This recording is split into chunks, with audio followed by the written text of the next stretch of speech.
Pat, I don't know if you listened to the Megyn Kelly show yesterday. Stu, did you? I did hear a good chunk of it, yeah. Yeah, I listened to all of it this morning when I got up. It is incredible. It is the story of the guy that Don Lemon assaulted in a Hamptons bar. Oh, wow. And, I think I've read something about this, but not a lot. It's been around for several months or several years, actually. It happened years ago. But you're not hearing anything. When you heard anything about Fox, it was everywhere. It was everywhere. But this guy's protected. And CNN is protecting him. And I want you to hear the accusation, and there are several witnesses of it. So we know this did happen, and it's true. This guy walks in. His name is Dustin Heiss. He walks into this bar in the Hamptons. He's a bartender. He has the night off. His boss is with him. They go into this bar. He sees Don Lemon. They're walking by, and he's like, "Hey, Don, let me buy you a couple of drinks. How about some lemon drops?" And Don Lemon said, "Hey, man, I'm just trying to be left alone." And he's like, "Cool, sorry," and walks away. He's standing at the bar. Few minutes later, like 15 or 30 minutes later, Don Lemon walks up to him in the bar, and I'm going to let him describe what happened. So I walk around the bar, and about 5 minutes goes by, and he comes around the bar and comes up to me, and he says, pardon my language, but he says, "Do you like me? Is that why you're with me?" And I said, "No, I just wanted to say what's up." And I was just like, what's this guy's problem? And I looked at my boss, and in that moment, he puts his hand down his pants and starts aggressively. Can you start that over? Don, You're talking about Don. Go ahead. Yeah. So after he says, do you like me? Is that why you're effing with me? And I said, "No, just wanted to say what's up, man." And I look at my boss, and I look back, and he has his hand in his pants, rubbing himself aggressively. And he shoves his two fingers up underneath my mustache, thrusts my head back, and says, "Do you like pussy or dick?" And he said it like 2 or 3 times after that. And I just said, "What the hell, man?" And I just ran out the back door. So forgive my indelicate question, but when you say he put his hands down his pants, what kind of pants was he wearing, and how do you know what he was doing in there? Well, he was wearing shorts, and I mean, it was pretty obvious to everybody that saw him what he did. He was just rubbing himself, and with impunity, just pushed his hands up under my face enough to thrust my head back. Okay, stop. So this guy runs out of the bar. He doesn't do anything except leave the bar. He leaves with his boss, and they're just standing outside, and he's like, I'm just like shocked. He said, and it's reminded me of me when we had an incident. It wasn't sexual in nature, but it was a violent incident. And when it happened, I said exactly what he did. Did that just happen? Right? Yeah. I was hit by a guy, and I'm like, was I just hit by an adult? That's what I said to Pat. The same thing, that's what he said. He's like, did this just happen? And he's like, yeah. And he's like, should I go back in and say something or do something? He's like, no, man, leave it alone. Right. So, well, and as he points out in the interview, what happens to that story if he goes back in and punches him in the face? Oh, he's a homophobe, he's racist, all these things. They're going to lose in the intersectionality battle there. Yeah. So he just leaves, and he then the next day he's at his bar because he's a bartender, and Jimmy Fallon is at the bar, and they're. Jimmy is apparently a very nice guy and knows everybody. And he was talking to him, and one of the guys said, "Hey, did you hear what happened to Dustin with Don Lemon last night?" And he's like, "No." And they start telling him the story, and Fallon looks at him and goes, "Geez, why would he? What? I'm sorry that happened." And that's interesting because in theory, he would be able to testify that story was told in the next day. Yeah. And this is, by the way, the Hamptons. So, lots of rich people, lots of celebrities are out there. And they're all protecting themselves. Seems like a bizarre situation where like Don Lemon's in a bar one night and Jimmy Fallon's in the next night, but that's somewhat regular in that area. And it is a very tight community. One guy spoke out in his defense, and his employer found out about it, and they fired him. He was a private chef for some celebrity, and they heard that he had spoken out against Don Lemon and fired him for it. Jeez. This guy, he said, at first I didn't know what to do. I just kind of laughed about it. He said, but as the summer went on, I became the laughing stock of the community. He said, every bar I walked into, they're like, hey, how about a couple of lemon drops? And he was constantly mocked about it. And I don't know if it was necessarily mocking, like making fun of him, but bringing up a bad incident in your life. He didn't want to be known as that guy.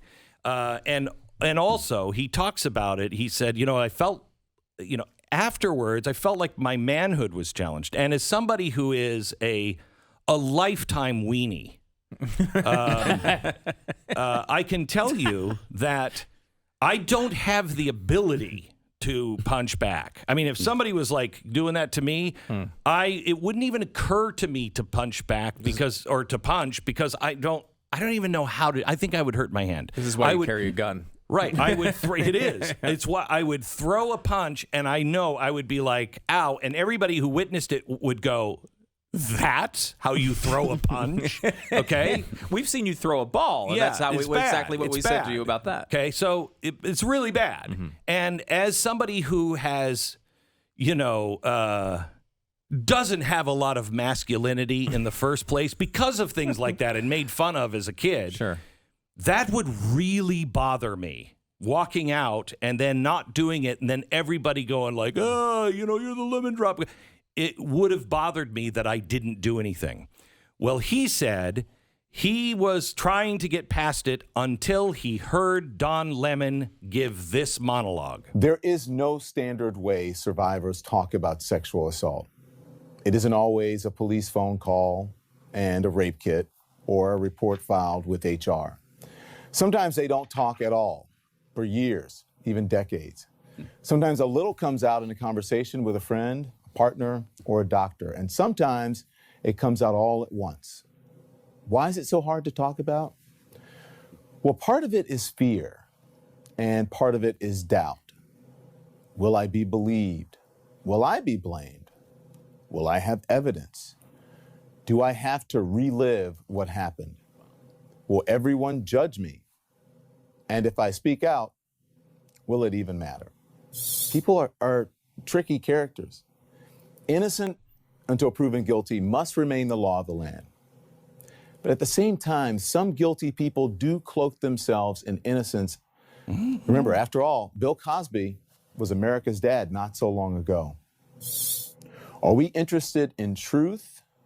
Are we interested in healing? Or is there, as there always seems to be these days, a political game being played with people's lives? Okay, so he said, I couldn't do it. Oh, yeah. He's like, this guy is making him, he said, he had to move away from the Hamptons. He moved back to Florida. He's like, I couldn't take it anymore, and I just wanted to start my life over again.